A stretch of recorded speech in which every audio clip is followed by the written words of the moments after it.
5 minutes every day English learning course lesson 22।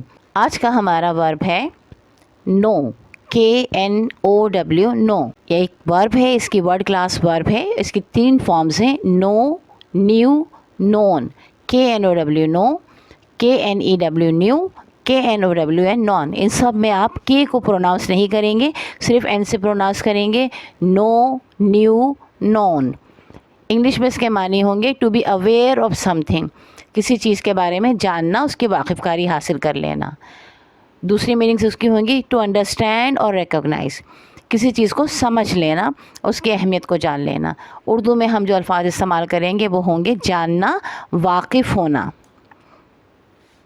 Synonyms हैं इसके understand, समझ लेना, रियलाइज़, हकीकत को मान लेना किसी चीज़ की, रिकॉग्नाइज, पहचान लेना।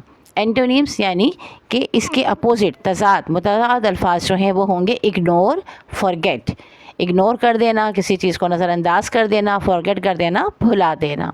सिंपल सेंटेंसेस में हमारा इसका इस्तेमाल होगा, प्रेजेंट टेंस होगा ही नोज़ द आंसर, वो जवाब जानता है।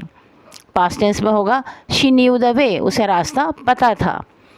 पास्ट पार्टिसिपल में होगा they have known each others for years, वो बरसों से एक दूसरे को जानते हैं। इन अल्फाज को अपने जुमलों में भी इस्तेमाल कीजिएगा, जिससे कि आपकी वोकैबुलरी इंशाल्लाह ताला बढ़ेगी। इस वीडियो को अपने दोस्तों के साथ ज़रूर शेयर कीजिएगा।